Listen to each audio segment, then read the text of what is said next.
تازه خبر افغان ځواکونو د کندهار ارغنداب ولسوالۍ له طالبانو څخه بیرته ونیوله.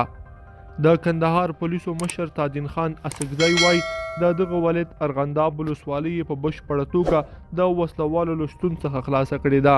د تادین خان په خبره تیره یوه اونۍ پر وسلوالو له ځمکني او هوا درانه ګزارونه وشول او د مهمو مشرانو په ګډون یې لسګونه کسان وژل شول. نوموړی وایي دمګړی افغان ځواکونه سیمه کې د ښخ شوو ماینونو پر شنډولو بوخت دي. تادین خان وایي د دغې ولسوالۍ د خوندي ساتلو او ځایي اوسیدونکو د امنیت ساتلو لپاره به مهم ګامونه واخیستلی شي او سیمه کې به د ځواکونو شمیر لوړ کړي.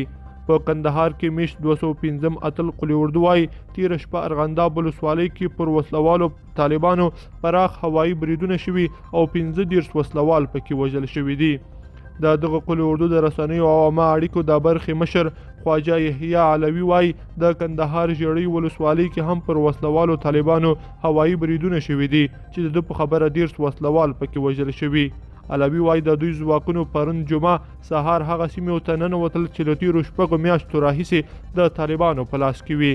نوموړی وایي د دوی انجینري ډله د هغو لسګونو پلچکونو پر رغولو بوخته ده چې وسلوالو طالبانو په تېرو څو میاشتو کې وران کړي وو او تر دې دمه یې 15 پلچکونه رغولي دي. د دغې سرچینې په خبره افغان امنیتي ځواکونو تېرو 3 ورځو کې 193 کړۍ ماینونه چې د وسلوالو لخوا ایښودل شوي وو شنډ کړي دي.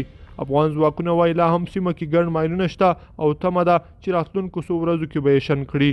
لیدونکو په دې هیله چې دا مطلب به مو تر پایه لیدلی وي. که مو دغه ویډیو خوښه شوې ویډیو لایک کړئ او چینل سبسکرایب کړئ. تر بیا ښه وخت.